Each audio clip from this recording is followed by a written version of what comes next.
है। जी sir. Fire pump room कहीं देखे हो? हाँ जी। अच्छा, तो वहाँ पे ऐसे ही पंप लगे होंगे। हाँ जी।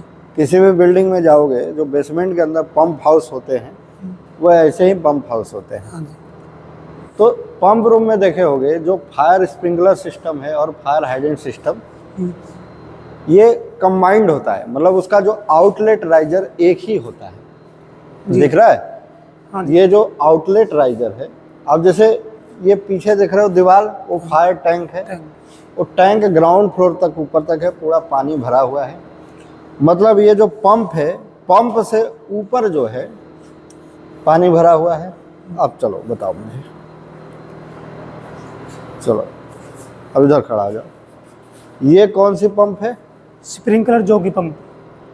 ये कौन सी पंप है? Sprinkler main pump. Sprinkler main pump. अच्छा, ये कौन सी पंप है? ये jockey pump, hydrant jockey pump. Hydrant jockey pump. ये कौन सी पंप है? Hydrant main pump. Hydrant main pump. ये कौन सी पंप है? Diesel engine. Diesel engine pump. Diesel engine pump. ठीक है। ठीक है। अब इस बिल्डिंग में sprinkler jockey pump, sprinkler main pump, hydrant jockey pump, hydrant main pump और डीजल इंजन पंप, इन सब का रोल कब और कहाँ होता है और ये सारे पंप, इतने सारे पंप क्यों लगे हैं, इसके बारे में तुमको जानकारी होना चाहिए। ठीक है। अब जैसे ये जो पंप हाउस देख रहे हो, जी सर, पंप हाउस में सारे पंप असेंबल है। पाइपलाइन देख, ध्यान देना कि पंप के बारे में बता रहा हूँ, पाइपलाइन के द्वारा भी ये जो पाइपलाइन आपस में जुड़े हैं इसका भी ध्यान देना, कहाँ पे क्या लगा है, वाल्व लगे हैं, क्यों लगे हैं, समझ जाओगे तो समझ लो कि पंप हाउस के बारे में तुम समझ गए। ठीक है। अब ये क्या है, पंप रूम के बारे में मैं तुमको बता रहा हूँ कि ये जो है हमारा जो पीछे दीवार है ना, जी सर, ये है fire storage water tank. Sir लिखा ना? जी sir. Fire water tank, fire water tank number 1। अब तुमको मैं यहां से दिखा रहा हूं। Fire water tank number 1, fire water tank number 2। ठीक है। अब इन दोनों का मतलब क्या है कि इस पे लिखा है tank number 1 capacity 100 KL। 100 KL, KL का मतलब होता है, KL का किलो लीटर, KL का मतलब किलो लीटर होता है। इसका मतलब है एक KL में 1000 लीटर पानी आता है। कितना आता है? 1 KL में 1000 लीटर पानी आता है। तो 100 KL का मतलब हो गया 1000 गुणा 100, मतलब 1 लाख लीटर पानी एक टैंक के अंदर स्टोरेज है। समझ में आ रहा भाई? जी सर। मतलब 1 लाख लीटर एक टैंक में स्टोरेज है। और दूसरा tank number 2, fire water tank number 2, capacity 100 KL, इसका मतलब 1 लाख लीटर 2 नंबर टैंक में। अब ये दोनों टैंक जो है अलग अलग क्यों है इसके बारे में भी मैं बता रहा हूं। 2 टैंक है, इसको एक ही टैंक 2 लाख लीटर का बनाया जा सकता है, लेकिन ये दोनों अलग अलग क्यों हैं? ये इसलिए अलग अलग है ताकि मेंटेनेंस के दौरान, जैसे टैंक जब हम इसके अंदर पानी भरते हैं हमेशा फुल रहता है, लेकिन साल में एक बार हम इसका मेंटेनेंस करते हैं। मेंटेनेंस मतलब इसकी सफाई करती है, टैंक के अंदर कुछ कचड़े हैं उसको साफ करते हैं, टैंक की भी सफाई होती है, इसका मेंटेनेंस होता है। ठीक है। तो उस दौरान पूरे टैंक को खाली करके अगर हम मेंटेनेंस करेंगे उस दौरान आग लग सकती है। ठीक है, आग लग सकती है। इसलिए 1 lakh litre plus 1 lakh litre अगर हम एक का मेंटेनेंस करेंगे तो उस दौरान दूसरा टैंक में भी पानी अवेलेबल रहेगा। मतलब हम एक का मेंटेनेंस कर रहे हैं, दूसरा उस टाइम जरूरत पड़ने पे, इमरजेंसी पड़ने पे 1 लाख लीटर हमारे पास बैकअप में पानी है। इसलिए दोनों टैंक अलग अलग है। अब ये टैंक क्या होता है, टैंक किस लिए बना है? Fire water tank. ये जो पानी से का इस्तेमाल हम आग बुझाने के लिए करेंगे। किसके लिए करेंगे? ये जो बिल्डिंग है, बहुत बड़ी बिल्डिंग है, बिल्डिंग के अंदर कहीं भी फ्लोर पे आग लग जाती है तो इसी का पानी का इस्तेमाल, ये बैकअप में होता है हमेशा पानी, इस पानी का इस्तेमाल हम आग बुझाने के लिए करते हैं। ठीक है, जी सर। अब इसके अंदर पानी आता कहाँ से है, इसके अंदर पानी आता कहाँ से है? तो आप आगे देख रहे हो बहुत सारे टैंक लगे हुए हैं। ठीक है, जो बिल्डिंग के इंटरनल इस्तेमाल के लिए यूज होते हैं, बाथरूम के लिए, टॉयलेट के लिए और किसी काम के लिए टैंक में पानी चाहिए। भाई बिल्डिंग चलना है तो बगैर पानी तो नहीं चलेगा ना, उसको चाहिए। उसी में इमरजेंसी टैंक है आग बुझाने के लिए। तो सबसे पहले ये जरूरी है, इसको पानी हमेशा होना चाहिए। तो कोई भी नगर निगम द्वारा पानी आता है, कोई भी नगर निगम द्वारा पानी आता है या फिर किसी बोरवेल द्वारा, बोरिंग के द्वारा पानी आता है, तो सबसे पहले टैंक नंबर 2 में, इस फायर टैंक में पानी गिरता है। कहाँ गिरता है? फायर टैंक में। फायर टैंक में पानी गिरता है। ये पानी हमेशा फुल रहता है। किस लिए रहता है? कि इसके अंदर पानी पहले गिरेगा, उसके बाद आगे जो बाथरूम टॉयलेट के लिए इस्तेमाल होता है टैंक, डोमेस्टिक टैंक जो भी टैंक है, उसमें इसके बाद उसमें ओवरफ्लो होके जाएगा, मतलब पानी भर जाएगा, उसको ऊपर से जाएगा। अब ये चीज समझ में आ रहा है कि नहीं? इसलिए ये पानी हमेशा भरा रहता है। ठीक है, ये नहीं कि उधर से हम जरूरत पड़ने पे इसके अंदर पानी डालेंगे, नहीं, इसके अंदर हमेशा पानी भरा रहता है। यहाँ से ओवरफ्लो होकर दूसरे टैंकों में जाएगा बाथरूम टॉयलेट के लिए। ठीक है, ठीक है। अब ये टैंक को, इस बिल्डिंग के अंदर आग बुझाने के लिए ये पंप्स लगे हैं। क्या लगे हैं? पंप्स। अब ये टैंक क्या होता है, ऊपर तक भरा हुआ है, देख रहे हो। अभी हम बेसमेंट 2 में हैं और ये ग्राउंड फ्लोर तक पानी भरा हुआ है, तो मतलब पानी की दबाव यहाँ तक है। जी। अगर हम यहाँ से कहीं दीवार से लीकेज हो जाएगा तो पूरा पानी बाहर निकलने लगेगा। इसका मतलब पानी नीचे, स्टैंडिंग प्रेशर जो होता है, नीचे दबाव है, इसलिए पंप को टैंक के नीचे लगाते हैं। कहाँ लगाते हैं? टैंक के नीचे। ये सब टैंक के नीचे। ठीक है जी sir.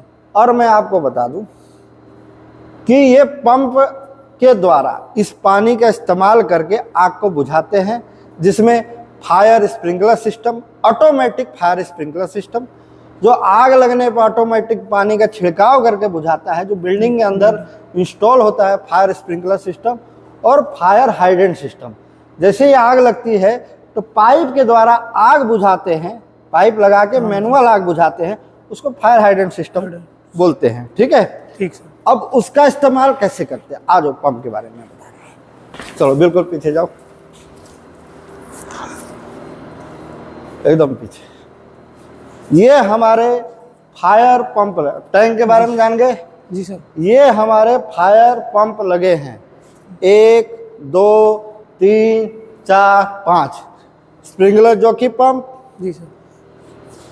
Sprinkler main pump, hydrant jockey pump, hydrant main pump, fire diesel engine. अब मैं आपको बता दूं, ये स्प्रिंकलर जॉकी पंप और स्प्रिंकलर मेन पंप क्यों लगे हैं।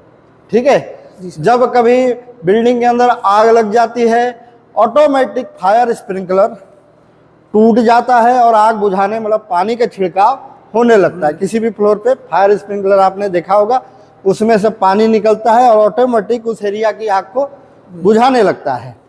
तो उस पानी की पूर्ति के लिए, उसके अंदर प्रेशर से पानी भरा होता है, उस पानी को, प्रेशर से पानी को भेजने के लिए ये पंप लगे होते हैं। क्या होते हैं? लगे होते। अब क्या होता है मैं आपको बता दूं, ये सारा राइजर देख रहे हो, ये इनलेट राइजर है। ये क्या है?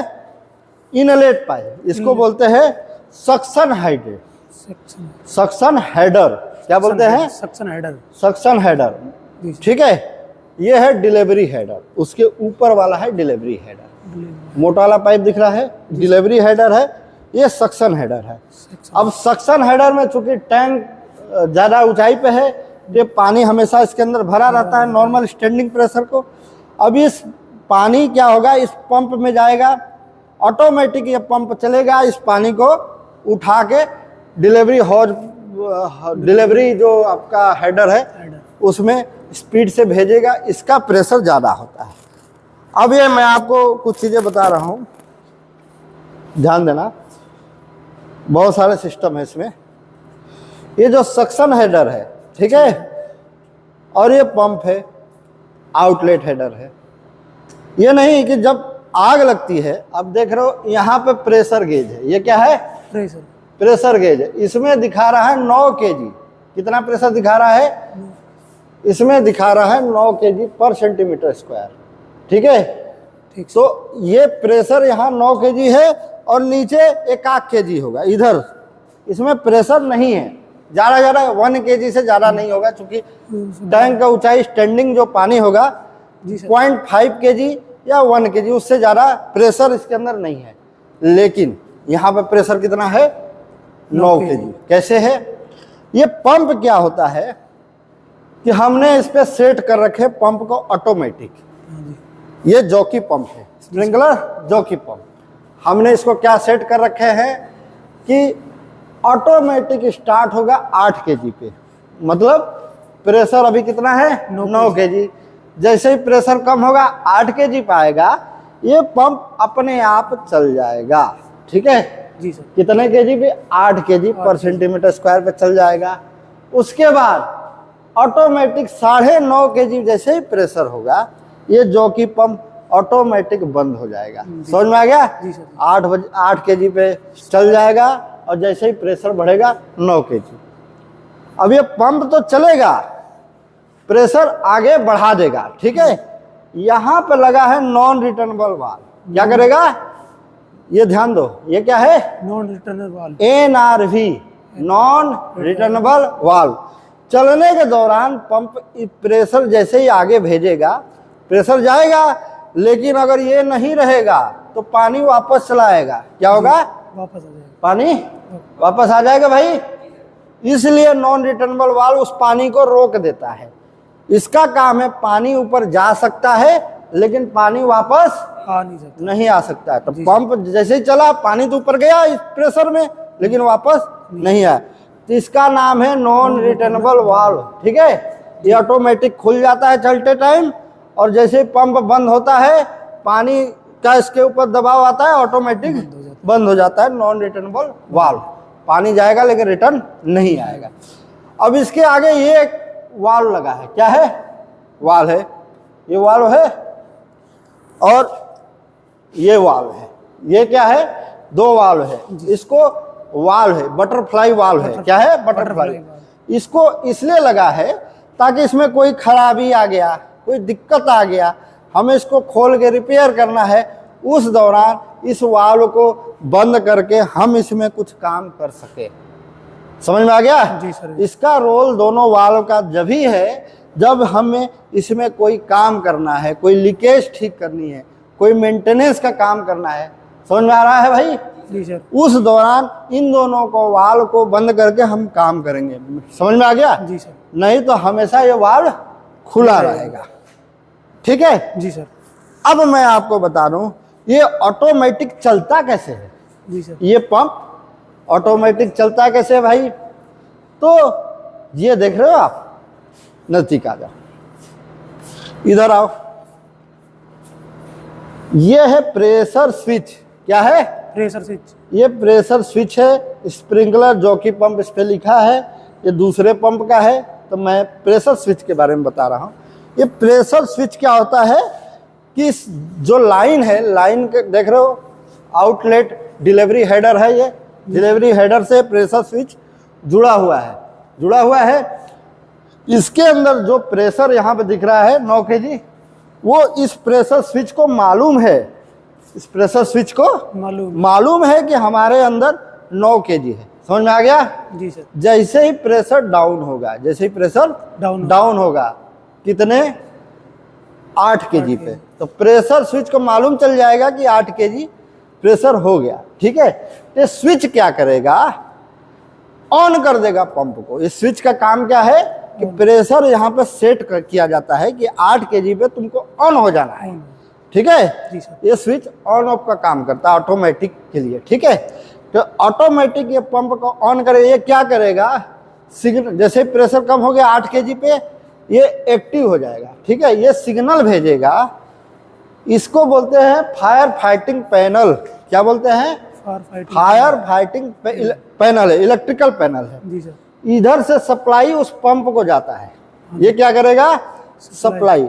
वो स्विच को मैंने बताया था, स्विच क्या करेगा इधर पैनल को सिग्नल भेजेगा। स्विच क्या करेगा, पैनल को सिग्नल भेजेगा, और ये क्या करेगा, पंप को इलेक्ट्रिक सप्लाई भेजेगा। समझ में आ गया कि नहीं? तो चल भाई, उसने 8 kg पे इसको सिग्नल भेज दिया। इसमें देख रहे हो अलग अलग सेक्शन है, अलग अलग सेक्शन है। जी सर। अब यहाँ पे लिखा है sprinkler jockey pump, sprinkler jockey pump, automatic इसको सिग्नल मिला, ऑटोमेटिक सिग्नल मिला। ये क्या किया, उसको पावर सप्लाई ये ऑटोमेटिक दिया। समझ में आ गया? और ये जॉकी पंप ऑटोमेटिक चलेगा, ऑटोमेटिक चलेगा। चलेगा। जैसे ही प्रेशर बना लेगा 9.5 kg, कितना? 9.5 kg। इस प्रेशर स्विच को मालूम चल जाएगा कि 9.5 kg हो गया। समझ में आ गया?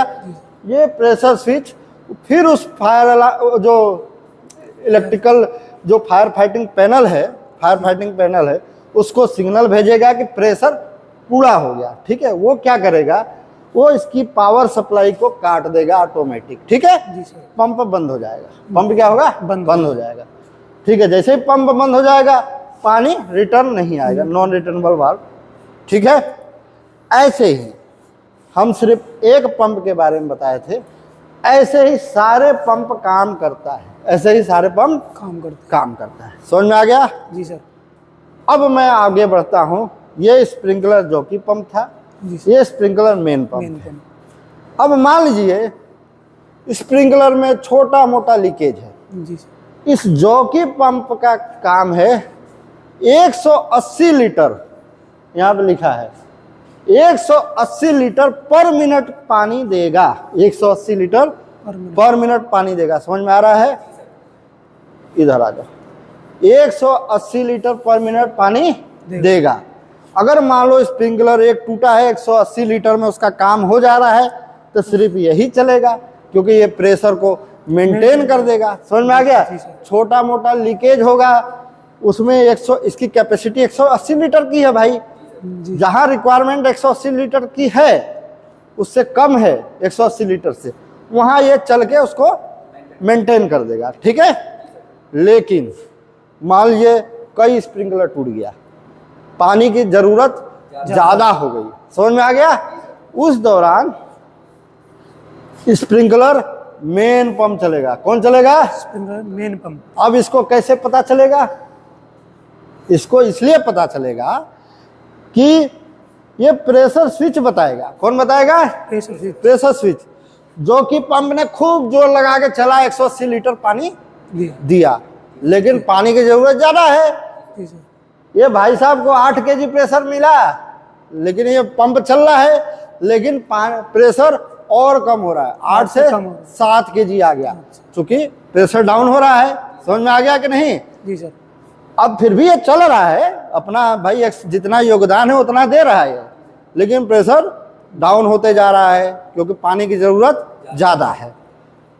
फिर जैसे ही 6 kg, यहाँ पे क्या लिखा है? 6 kg ऑटोमेटिक स्टार्ट 6 kg। कितना? 6 kg।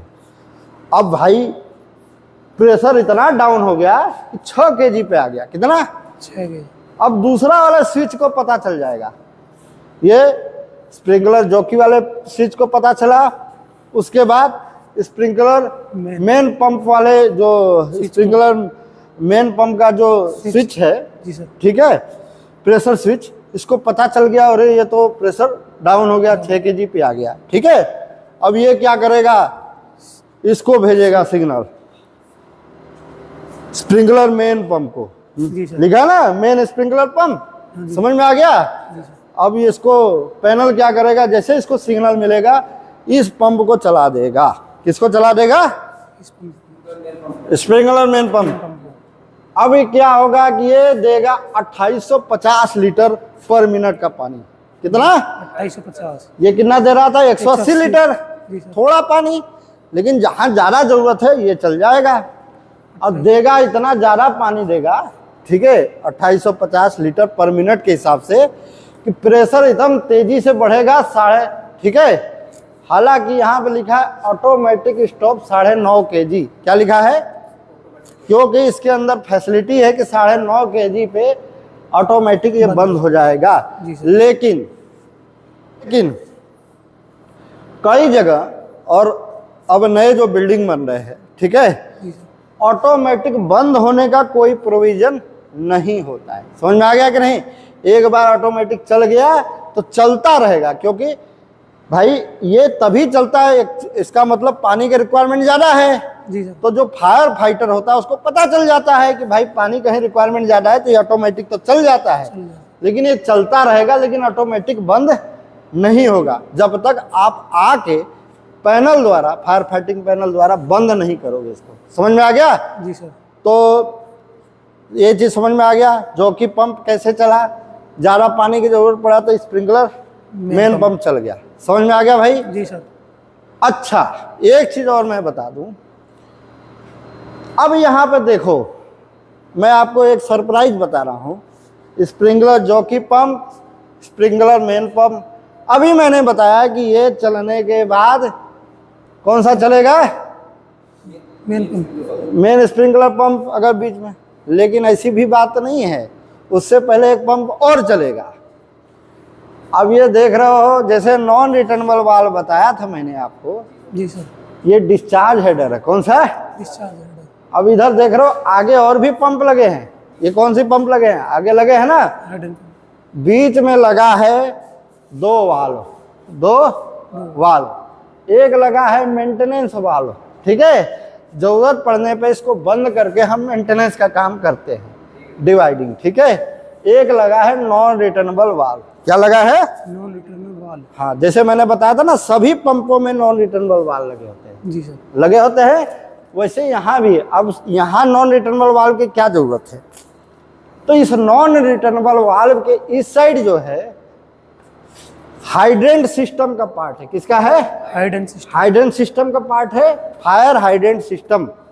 और नॉन रिटर्नेबल के इस साइड जो है फायर स्प्रिंकलर सिस्टम का पार्ट है। समझ में आ रहा है? जी सर। अब यहां से क्या होगा कि जैसे इधर पानी की जरूरत पड़ेगी, प्रेशर डाउन होगा, ठीक है, जो कि पंप चल जाएगा। लेकिन अब इधर पानी डाउन हो रहा है, तो नॉन रिटर्नेबल वाल्व में हाइड्रेंट सिस्टम से भी पानी आना स्टार्ट हो जाएगा। हाइड्रेंट सिस्टम से पानी स्टार्ट।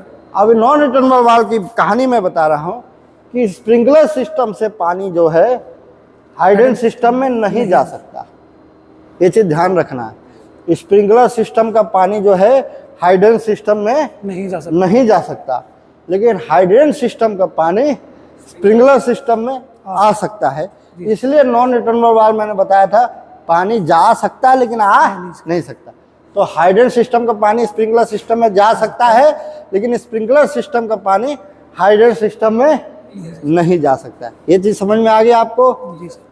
अब मैं आपको और चीज बताऊं, ध्यान से देखना, ठीक है। अब ये जैसे ही हमारा जॉकी पंप बंद हो गया, तो हाइड्रेंट सिस्टम वाला जॉकी चल जाएगा। क्यों चल जाएगा? क्योंकि स्प्रिंकलर सिस्टम वाले को पानी की जरूरत है। वो कितने पे चला? ऑटोमेटिक, ठीक है, 8.5 kg पे वो भी चला। और जैसे ही डाउन हो गया, जैसे मान लीजिए ये भी चल जाएगा 8.5 kg पर सेंटीमीटर स्क्वायर पे। Hydrant jockey pump, sprinkler system में पानी की जरूरत पड़ेगा। समझ में आ गया कि नहीं? तो मैं बता दूं, इस हिसाब से जो जो प्रेशर सेट है, इस सारे हाइड्रेंट सिस्टम के पंप चल जाएंगे स्प्रिंकलर सिस्टम की मदद के लिए। समझ में आ गया कि नहीं? सबकी कैपेसिटी अलग अलग है। ये अपना योगदान देगा 180 लीटर हाइड्रेंट जॉकी पंप, ये अपना योगदान देगा 2850 लीटर। समझ में आ गया? जी सर। तो स्प्रिंकलर सिस्टम के मदद के लिए सिर्फ यही पंप नहीं है। स्प्रिंकलर सिस्टम सिर्फ अपने 2 पंप के सहारे नहीं है, इनको हाइड्रेंट वाले पंप भी पानी भेजेंगे। समझ में आ गया कि नहीं? जी सर। मान लीजिए पावर सप्लाई कट गई, आग लग गई, बिजली चली गई।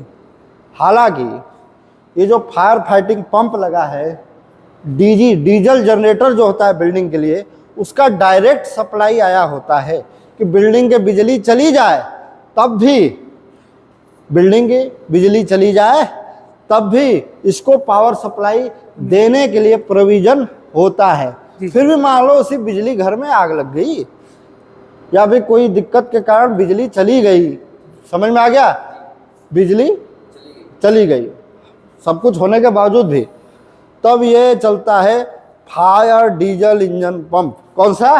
Fire diesel engine pump. ठीक है। जैसे ही पानी की जरूरत होगा, बिजली चली गई, प्रेशर डाउन होने लगा, प्रेशर इतना डाउन होगा कि यहाँ पे लिखा है 5 kg पर सेंटीमीटर स्क्वायर पे स्टार्ट होगा। कितने पे? 5 kg पर सेंटीमीटर स्क्वायर पे fire diesel engine automatic start हो जाएगा और चलता रहेगा जब तक आप आगे बंद नहीं करोगे। समझ में आ गया कि नहीं? इसकी कैपेसिटी है 2850 लीटर पर मिनट, मतलब 2850 लीटर पर मिनट की पानी फायर डीजल इंजन देगा। ठीक है, तो इसका महत्व समझ में आ गया। फायर डीजल इंजन किस लिए लगा होता है? कि सारा पावर सप्लाई कटने के बावजूद बाद ये चलेगा। समझ में आ गया? इसलिए इसको सबसे कम प्रेशर पे रखा है कि तुम लास्ट में चलोगे जब पावर सप्लाई कट जाए तो ऑटोमेटिक पावर प्रेशर कम होगा। अब इसको सिग्नल सेम, वहां पे देख रहे हो प्रेशर स्विच लगा है, क्या लगा है? Pressure switch. प्रेशर स्विच क्या करेगा? इस फायर फाइटिंग पैनल को सिग्नल देगा। ठीक है, फायर फाइटिंग पैनल को सिग्नल देगा। फायर डीजी पंप लिखा है, फायर डीजल इंजन पंप लिखा होना चाहिए, इसको सिग्नल देगा। अब इस पैनल का काम क्या है? फायर वहां से सिग्नल लेके डीजल इंजन को ऑटोमेटिक स्टार्ट कर देना जैसे ही 5 kg प्रेशर से कम हुआ। ठीक है, और इसके अंदर एक चार्जर व्यवस्था होता है। क्या होता है? चार्जर व्यवस्था होता है जो उस बैटरी को चार्ज भी करेगा। जो फायर डीजल इंजन का बैटरी होता है जिससे सेल्फ स्टार्ट होता है, ये उसको चार्ज करके रखेगा। वहां से इसका वायर जुड़ा हुआ है। समझ में आ गया कि नहीं? और आग लगने पे जैसे ही ऑटोमेटिक स्टार्ट होगा, ये हूटर भी जलने लगेगा। ये दिख रहा है, इसका हूटर भी बजने लगेगा। ठीक है, ये चीज समझ में आ गया फायर डीजल इंजन का महत्व। अब मैं बात करूंगा फायर स्प्रिंकलर सिस्टम के बारे में। समझ में आ गया? जी सर। अच्छा, इसमें लास्ट ऑप्शन एक और रहता है, मैं आपको बताऊंगा कि ओवरहेड टैंक होता है। क्या होता है? ओवरहेड टैंक होता है टेरिस पे। समझ में आ गया? उसमें 20,000 लीटर का एक छत पे टैंक होता है। कितने लीटर का? 20,000 लीटर का टैंक। मान लीजिए बाई चांस सारे पंप फेल हो गए, सारे पंप फेल हो गए, फायर डीजल इंजन भी फेल हो गया, तो वहां पे नॉन रिटर्न, ये जो लाइन गया है ना, जो स्प्रिंकलर लाइन के लिए, आग बुझाने के लिए पाइप लाइन गया होता है ऊपर तक, जो सारे स्प्रिंकलर से जुड़े होते हैं, उस टैंक से भी जुड़ा होता है। किससे? उस टैंक से। और टैंक में लगा होता है नॉन रिटर्नेबल वाल्व। क्या लगा होता है? हाँ, मतलब वो पानी आ सकता है लेकिन जा नहीं सकता है। तो नॉर्मल कंडीशन में इसलिए नहीं आता क्योंकि इसका प्रेशर ज्यादा होता है। क्या होता है? प्रेशर ज्यादा होता है, उधर से प्रेशर ज्यादा होता है, इसलिए ये पानी क्या होता है, टैंक पूरा भरा होता है, दूसरे बाहरी पंप के मदद से उस टैंक को भर के रखते हैं। जब कभी आग लग गई, सारे पंप फेल हो गए, इधर का प्रेशर डाउन हो गया, तो ओवरहेड टैंक जो 20,000 लीटर टैंक है टेरिस पे, क्योंकि सबसे ऊंचाई पे होने के कारण वो सबको नॉर्मल प्रेशर देगा 20,000 लीटर। समझ में आ गया कि नहीं? वो अपना काम करेगा, ऑटोमेटिक ग्रेविटी प्रेशर से पानी नीचे की तरफ आएगा। समझ में आ गया? तो आग बुझाने के लिए पानी का सोर्स कहाँ से मिला? कि इस इंटरनल फायर टैंक से, जो पंप के द्वारा मदद से आग को बुझाया गया, और मान लीजिए ये सारा सिस्टम खत्म हो गया, तब ऊपर ओवरहेड टैंक का काम आया। तभी आपको समझ में आ गया फायर स्प्रिंकलर पंप के बारे में। अब हम आते हैं फायर हाइड्रेंट पंप के बारे में। किसमें आते हैं? Fire hydrant pump. मान लीजिए एक हाइड्रेंट खोलते हो आग बुझाने के लिए, एक हाइड्रेंट खोलते हो आग बुझाने के लिए, तो उसकी कैपेसिटी होता है लगभग 800-900 लीटर पर मिनट की। कितनी? 800-900 लीटर पर मिनट उसको चाहिए आग बुझाने के लिए। समझ में आ गया कि नहीं? फायर हाइड्रेंट की बात कर रहा हूं। ठीक है, तो ये जॉकी पंप कितना देता है? 180 लीटर। कितना है? 180 लीटर में काम नहीं चलेगा। समझ में आ गया?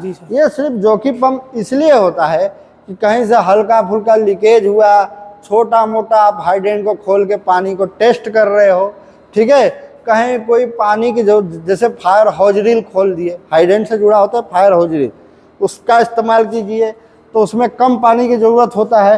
तो उस दौरान ये जॉकी छोटे मोटे काम के लिए ऑटोमेटिक चलेगा, कितने केजी पे, 8.5 केजी पे चलेगा और 9.5 केजी पे बंद हो जाएगा। ठीक है। जी सर।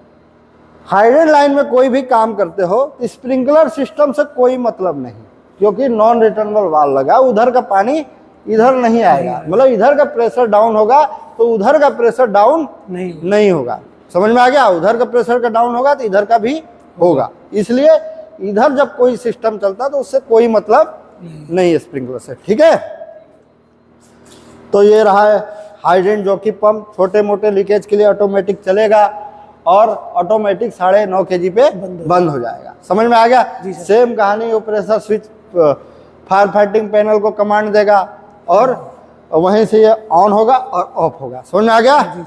ये है fire hydrant main pump, hydrant main pump. दिख रहा है? थोड़ा पीछे हो जाओ, थोड़ा पीछे हो जाओ। ये मेन पंप जो है इसका काम है जैसे आग लग गई, समझ में आ गया? जॉकी पंप कितना देगा? 180 लीटर। आपका हाइडेंट से आग बुझाने में चाहिए 800-900 लीटर पर मिनट, प्रेशर के ऊपर डिपेंड करता है। ठीक है। कम से कम 500-600 लीटर पर मिनट तो चाहिए, उतना तो जॉकी नहीं देगा। समझ में आ गया कि नहीं? लेकिन ये हाइडेंट पंप चलेगा तो कितना देगा? 2850 लीटर पर मिनट पानी। समझ में आ गया कि नहीं? तो इसमें कई हाइडेंट चला के आप आग बुझा सकते हो। ठीक है। तो उस दौरान ये ऑटोमेटिक चलेगा, जैसे ही वो फेल हो जाएगा तो 7 केजी पर ये चल जाएगा। कितने पे? 7 केजी पे ये चल जाएगा और 9.5 केजी पे ऑटोमेटिक ये बंद हो जाएगा। हालांकि ऑटोमेटिक बंद होने का प्रोविजन नहीं होता नए सिस्टम में। ठीक है। ये फायर डीजल इंजन है, फायर डीजल इंजन है। ये सब मतलब मैंने बताया स्प्रिंकलर के लिए भी है और हाइडेंट के लिए भी। ठीक है। आग बुझाने के लिए मान लीजिए हाइडेंट की जरूरत है, बिजली चली गई, समझ में आ गया? फायर फाइटिंग करे, मान लीजिए स्प्रिंकलर चल रही है, बिजली चली गई, सारे पंप नहीं चले, तो उस दौरान ये फायर डीजल इंजन स्टार्ट हो जाएगा 5 केजी पर सेंटीमीटर स्क्वायर पे और चलता रहेगा जब तक आप बंद नहीं करोगे। समझ में आ गया? तो आशा करता हूँ फायर टैंक क्या होता है और फायर पंप हाउस, ये है फायर फाइटिंग पंप हाउस। मतलब जब भी कहीं, अब देखो ये बिल्डिंग के अंदर पाइपलाइन का जाल है, स्प्रिंकलर के लिए हर कोने कोने पे पाइपलाइन गए हैं। आग लगेगी तो ऑटोमेटिक स्प्रिंकलर टूट जाएगा, पानी का छिड़काव करेगा और आग बुझेगा। हर 15 मीटर के एरिया में, हर 30 मीटर के एरिया में बिल्डिंग के हर कोने कोने में फायर हाइडेंट सिस्टम लगा है आग बुझाने के लिए, फायर हॉजिल सिस्टम लगा है आग बुझाने के लिए। तो उनको पानी का प्रेशर कहाँ से मिलेगा? उनको पानी पाइपलाइन द्वारा से जुड़े होते हैं इस पंप हाउस से। समझ में आ गया? ये सारे पंप हाउस में जितने पंप लगे हैं ये ऑटोमेटिक चलेंगे और आग को बुझाने के लिए पानी प्रोवाइड करेंगे। अब मैं आपको फायर फाइटिंग पैनल के बारे में बता रहा हूँ। यहाँ से जो ऑटोमेटिक पावर सप्लाई होता है वो इनके पास जाता है। समझ में आ गया कि नहीं? लेकिन हम यहाँ से ज़रूरत पड़ने पे मैनुअल भी चला सकते हैं। कैसे चला सकते हैं? मैनुअल मतलब हम उस ऑटोमेटिक सिस्टम को बाईपास कर सकते हैं। अब यहाँ पे देखो, मान लीजिए हाइडेंट जॉकी पंप है, क्या लिखा है? Hydrant jockey pump. इसमें एक सेलेक्टर स्विच होता है, ये रेड कलर का देख रहे हो, ये 1 नंबर, 0 और 2 नंबर है। अब हम इसको 1 नंबर पर सेलेक्ट कर रखे हैं, इसका मतलब ऑटोमेटिक है। 0 पे कर दिए तो ना ऑटोमेटिक है ना मैनुअल है। 2 पे कर दिए तो मैनुअल है, मतलब ऑटोमेटिक ये नहीं चलेगा। अब ये बटन का काम आता है। 1 नंबर पे बटन से कोई लेना देना नहीं है। ठीक है। 0 पे तो खैर ना ऑटोमेटिक चलेगा ना मैनुअल चलेगा, कोई मतलब नहीं है। ठीक है जी सर। अब ये हो गया 2 नंबर मैनुअल। क्या हो गया? हमें मैनुअल चलाना है। ठीक है। तो ये है स्टार्ट और ये है स्टॉप। तो स्टार्ट को दबाएंगे तो पंप चल जाएगा, स्टॉप को चलाएंगे तो बंद हो जाएगा। जैसे स्टार्ट को हमने दबा दिया, पंप हमारे चल गए, स्टॉप को दबाया तो बंद हो गए। ये है ठीक है, इसकी फंक्शन समझ में आ गया। जी सर। बाकी टेक्निकल चीज़ें हैं, जब चलेगा तो इसमें कितना करंट ले रहा है तो इसको एम्पियर मीटर बोलते हैं। समझ में आ गया कि नहीं। और ये अलग अलग फेस के लिए सिलेक्टर स्विच है, ये ऑटोमेटिक उसके लिए है, मैनुअल के लिए ये जो है सिलेक्टर स्विच है। जैसे बी है, वाई है, आर है, मतलब ब्लू कलर के वायर जो है उससे कितना करंट ले रहा है, रेड कलर की वायर में, मतलब ये 3 फेस से चलते हैं ना, तो तीनों फेस का अलग अलग है, रेड है, येलो है, ब्लू है, ठीक है। जी। इसका करंट नापने के लिए मैंने मान लीजिए स्टार्ट कर दिया, इसका करंट चल रहा है, दिख रहा करंट। अब इस पर सेलेक्ट किया, इसका करंट अलग है, इस पर सेलेक्ट किया, तो सबका ये टेक्निकल जो इंजीनियर होते हैं वो मोटर का ध्यान देने के लिए कि हमारी मोटर जिस कैपेसिटी के उतना करंट ले रहा है कि ज़्यादा तो नहीं ले रहा है, जी सर। ज़्यादा लेगा तो यहाँ से ट्रिप कर जाएगा, बंद हो जाएगा, उसको देखने के लिए ये एम्पियर मीटर लगे हुए हैं, ठीक है। आशा करता हूँ कि फायर पंप हाउस के बारे में आप समझ गए होंगे और ये फायर फाइटिंग पैनल का रोल क्या है और सभी पंपों का नाम क्या क्या है और ये सारे इतने पंप क्यों लगे होते हैं, फायर डीजल इंजन पंप का क्या रोल होता है, समझ में आ गया कि नहीं। जी सर। एक ऑप्शन और होता है, इस जो जितने भी स्प्रिंकलर होते हैं,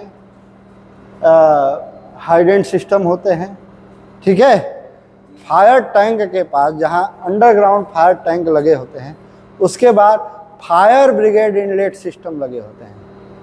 फायर ब्रिगेड इनलेट सिस्टम, समझ में आ गया कि नहीं। जी सर। उसमें क्या होता है, मान लीजिए सभी पंप फेल हो गए, सारा कुछ फेल हो गया, डीजल इंजन भी फेल हो गया, तो फायर ब्रिगेड की गाड़ी आएगी, टैंक से पानी को लेगी या अपने साथ लेकर आएगी। फायर ब्रिगेड इनलेट क्या होता है, इसी पाइपलाइन से जुड़ा होता है, वो अपना पंप का इस्तेमाल करते हुए, जो उसके अंदर पंप लगे होते हैं फायर इंजन का, फायर टैंक से पानी को लेगा और इस पाइपलाइन में एक कपलिंग होता है, उसमें अपना हॉज पाइप लगा देगा और वो अपना इंजन स्टार्ट कर देगा फायर ब्रिगेड की गाड़ी। ये पानी क्या होता है, 10वें फ्लोर, 11वें फ्लोर, 8वें फ्लोर, जिस फ्लोर पे आग की ज़रूरत है उसकी भी एक कैपेसिटी होती है 10वें फ्लोर तक, वो पानी अपने पंप द्वारा इस लाइन को भेजेगी, अपना पंप लगा के, ऐसा व्यवस्था यहाँ पे होता है, ठीक है। जी सर। समझ में आ गया फायर पंप हाउस में, ठीक। अब यह है एयर व्हीसल टैंक, बहुत सारे चीज़ें हैं जिसके बारे में अलग अलग समझाऊंगा मैं आपको। धन्यवाद।